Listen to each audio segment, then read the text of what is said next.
Once again, welcome back dear students. In our previous video sessions, we have seen how we can perform reading and writing operation in text-based mode using C program, and today we are going to learn how we can perform reading and writing operation in binary modes. Right? You might have seen the update files of a particular software. For example, let's say Quick Heal antivirus is there, and if they are providing us the updates of a particular antivirus software, that file contains .bin extension. .bin indicates that it is a binary file, means user cannot change the content of that file directly because it is obviously not readable content, right? For the sake of security and for the other reasons, right? So over here also today we are going to learn how we can create the files in binary mode using C program, how we can read the same file, and how we can separate out the elements, or you can say read a particular content from that particular binary kind of files. Okay, so once again, let us start the explanation of this code. As you can see, the character is there, character C is there, right? Then this is our file pointer, pointer FP, pointer FO stands for odd file, pointer FE stands for even file. See, basically what this program will do, I have created, means I'm going to create three files. One file contains all the numbers that contains even numbers as well as odd numbers in a single file called all.txt, right? Rest during the program, I will create two more files called even files and odd file, right? That will contain, odd file will contain all the odd numbers, and even file will contain all the even numbers. Okay, that will be separate out during the execution of our code automatically. We are not supposed to write anything directly to our file, okay, that my program will do. But let us see how we can do that. And in our previous two videos we have seen how you can deal with the character inputs, or you can say how you can deal with the character data. Over here I will demonstrate how you can deal with the numeric kind of data.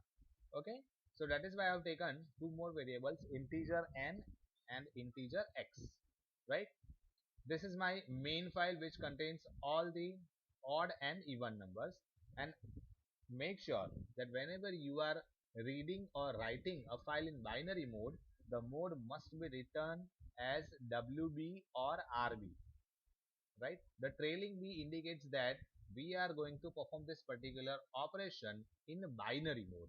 Okay, over here I have mentioned WB. It indicates that I am going to write my file in binary mode.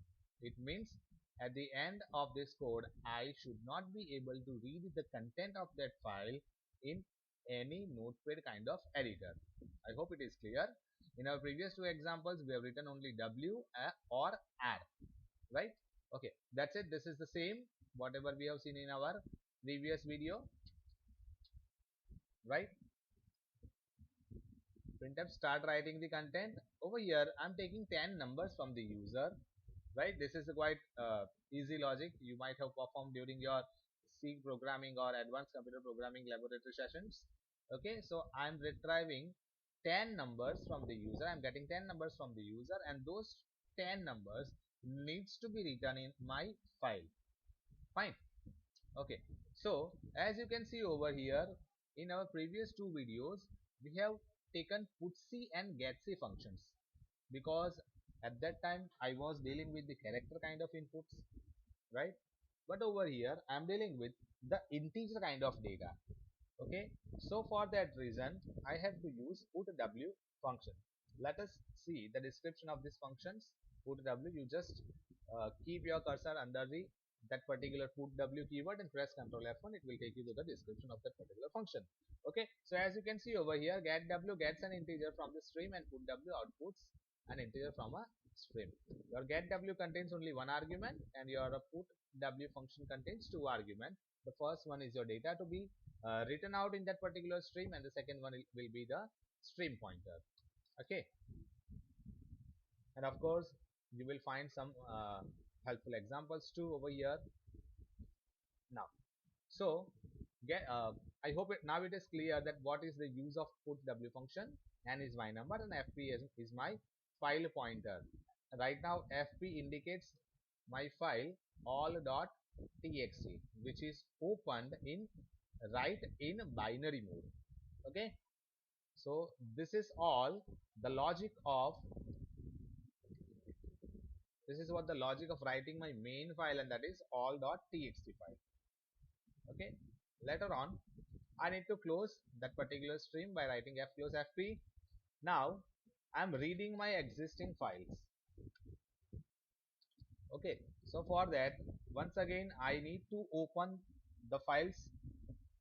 For that fp, for my main file, fp is equal to fopen all.txt. Now I will open that file in read in binary mode, because I would like to read the data, or you can say the numbers written in all.txt files, and I would like to separate out odd and even numbers and make it write down in two separate files called odd.txt and even.txt. That is why I have taken two more pointers, that is fo, file stream of odd, and file stream of even numbers. Fo is equals to fopen odd.txt wb indicates write in binary mode. fe is equals to fopen even.txt wb. This is the same logic. Now printf start reading the content. Over here in our previous two examples we have written c is equals to get c fp. Now over here I'm dealing with the integer kind of data, so instead of writing get c I have to write down get w as a file pointer. The explanation we have already seen previously. Okay, rest of the thing will be as it is while n is not equals to end of file. Now I think it is quite clear to all of you that what is the meaning of end of file and what is the significance of it in file handling operations, right? So over here I've specified the logic for identifying whether the given number or whether the read number is even number or odd number. As you know, if n mod 2 equals to 0, then we can say it's an even number. So we need to write it down into even number of even file. So for that I have written putw n comma fe, or else it should be written to fo file.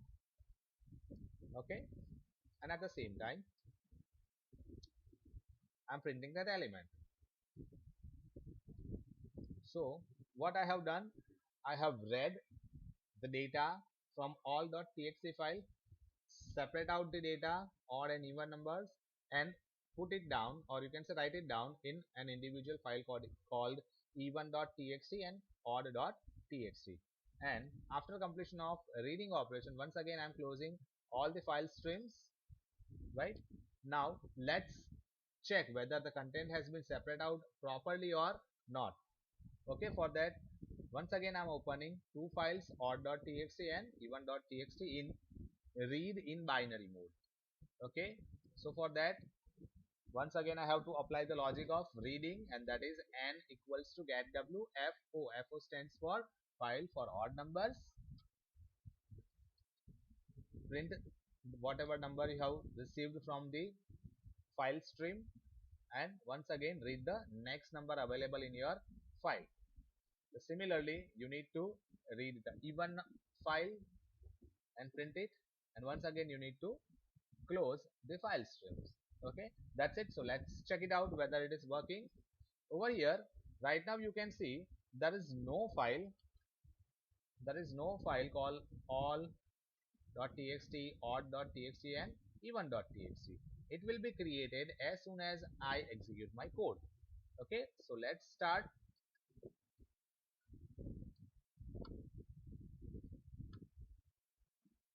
Okay, as you can see over here, how many files have been created? All.txt, right? Because it's my first file.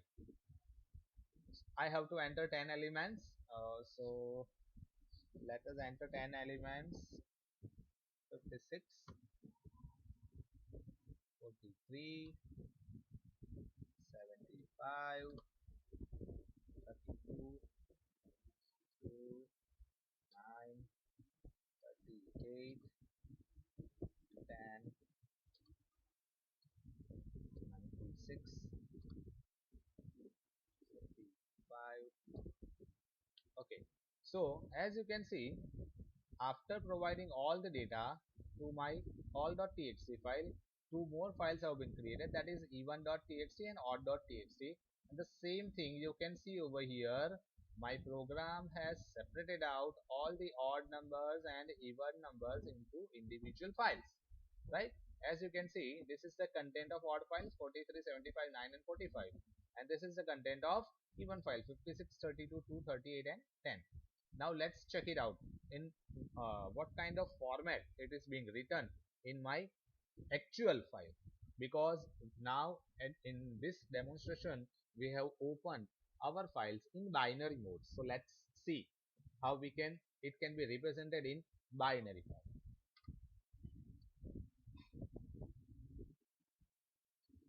This is my main file. As you can see, we have entered few numbers over there, and there is not the data like that over here. Same way in odd.txt, again the same, not readable content. In even.txt, not readable content. So this is what the binary mode of reading and writing operations. I hope it is quite clear to all of you. Okay, thanks for watching my course.